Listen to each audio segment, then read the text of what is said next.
आप देख रहे हैं अल्फा डिफेंस हिंदी में आपका स्वागत है। आप हमें ज्वाइन कर सकते हैं सोशल मीडिया पर, फेसबुक, इंस्टाग्राम, ट्विटर और इंग्लिश व्यूअर्स हमें ज्वाइन कर सकते हैं अल्फा डिफेंस इंग्लिश पर। आइए शुरू करते हैं आज का वीडियो।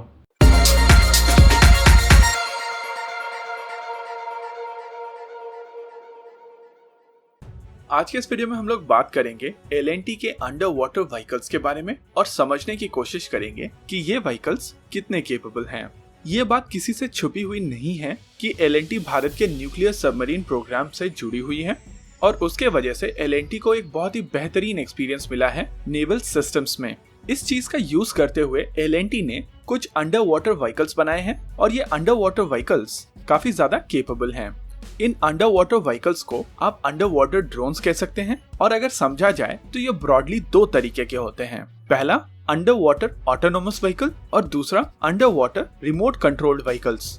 इस चीज के डिटेल में जाने से पहले आइए समझ लेते हैं अंडर वाटर कम्युनिकेशन कैसे होता है, क्योंकि जब बात आती है किसी चीज को रिमोटली ऑपरेट करने की या किसी भी चीज के साथ में कम्युनिकेशन करने की तो आपको एक डेटा लिंक की आवश्यकता होती है और आमतौर पर ये डेटा लिंक एक रेडियो लिंक होता है। पानी के अंदर रेडियो सिग्नल्स काम नहीं करते हैं क्योंकि हवा की तुलना में पानी एक डेंसर मीडियम होता है और इसी वजह से इसमें रेडियो सिग्नल अब्सॉर्ब हो जाते हैं।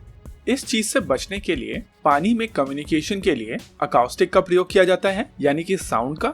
और अगर इस कम्युनिकेशन को वायर्ड रखा जा सकता है तो वायर कम्युनिकेशन को भी प्रेफर किया जाता है। ये एक नॉर्मल केबल हो सकती है और या फिर ऑप्टिकल फाइबर केबल भी। अब बात करते हैं अंडर वाटर कम्युनिकेशन के चैलेंजेस को लेकर। क्योंकि यहाँ पर कम्युनिकेशन साउंड से हो रहा है, ये साउंड कई अलग अलग जगह से आ सकता है। पहला, ये साउंड डायरेक्टली सोर्स से डेस्टिनेशन तक आ सकता है। दूसरा, ये साउंड पानी की सरफेस तक जाकर रिफ्लेक्ट करके वापस आ सकता है। और तीसरा, ये साउंड वाटर बॉडी की बेड तक यानी कि सतह तक नीचे जाकर उससे टकराकर डेस्टिनेशन तक आ सकता है। इस प्रॉब्लम को ओवरकम किया गया पैरिटी सिस्टम से, यानी कि जब कोई मैसेज भेजा जाता है उसके साथ में इस मैसेज का टाइम स्टैम्प एक पैरिटी की माध्यम से भेजा जाता है, जिससे रिसीवर को पता चल जाता है ये जो रिफ्लेक्ट करके आए हुए सिग्नल्स हैं ये डुप्लीकेट सिग्नल्स हैं। इसी पैरिटी की के माध्यम से ये भी पता किया जाता है कि आपको पूरा मैसेज मिला या बीच में से कुछ मैसेजेस टूट गए हैं और आप तक नहीं पहुंचे हैं। ऐसे में आप ये मैसेज दोबारा रिक्वेस्ट कर सकते हैं, लेकिन आजकल के सोफिस्टिकेटेड सिस्टम्स के कारण ये चीज होती नहीं है, लेकिन इसके प्रोविजंस जरूर होते हैं। दूसरा जो चैलेंज है वो है बैंडविड्थ का। अंडर वाटर कम्युनिकेशन में ज्यादा बैंडविड्थ पॉसिबल नहीं है।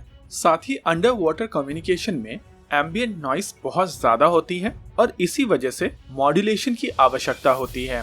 इसको समझते हैं थोड़ा और डिटेल में। जब बात आती है डिजिटल सिग्नल ट्रांसफर की तो डेटा हमेशा 0 और 1 होता है। इसको बाइनरी डिजिट्स कहा जाता है। 1 का मतलब है ऑन और 0 का मतलब है ऑफ।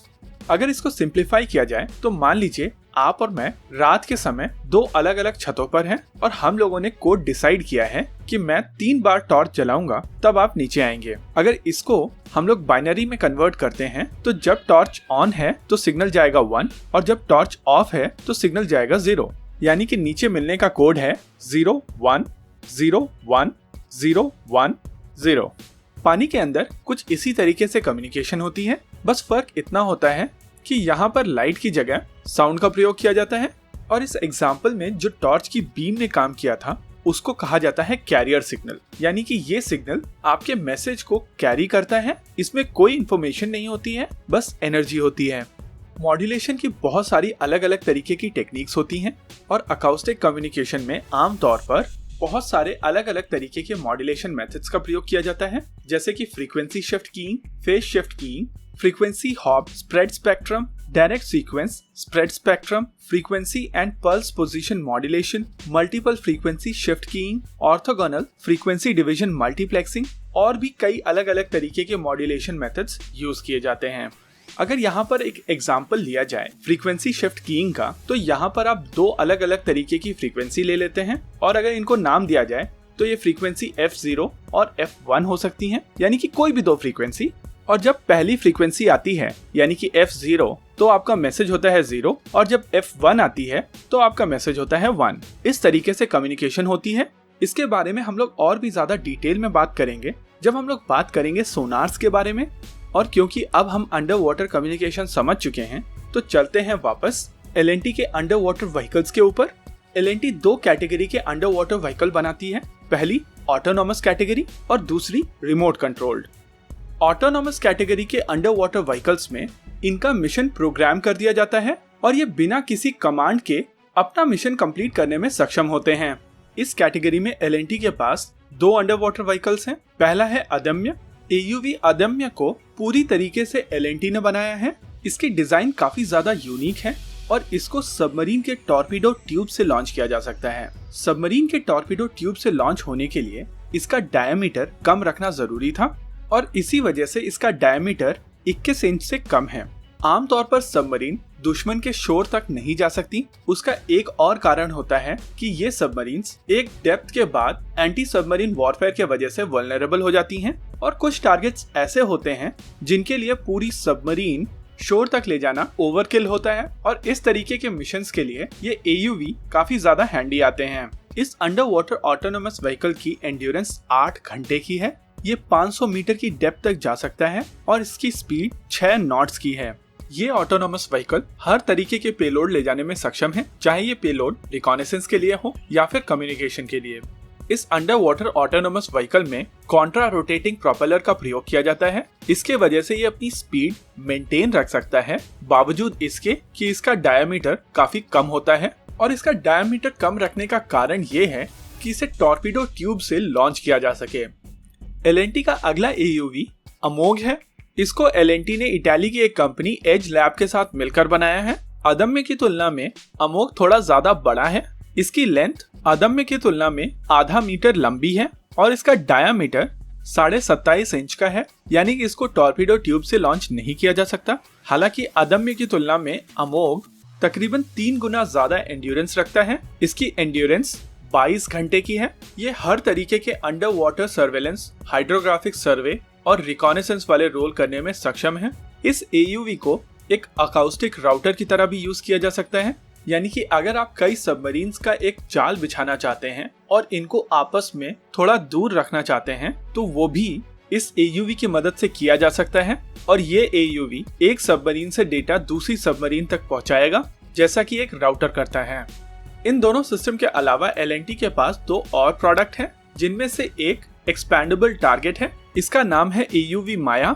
AUV माया अलग अलग प्रकार के शिप्स का सिग्नेचर सिमुलेट कर सकता है और नेवीज इस तरीके के एक्सपेंडेबल टारगेट्स को प्रैक्टिस और टेस्टिंग के दौरान यूज करती हैं। एल&टी एक रिमोटली कंट्रोल्ड व्हीकल को भी बनाती है। इस व्हीकल को अभी तक नाम नहीं दिया गया है। यह एल&टी का खुद का प्रोडक्ट नहीं है। इसको national institute of ocean technology ने बनाया है।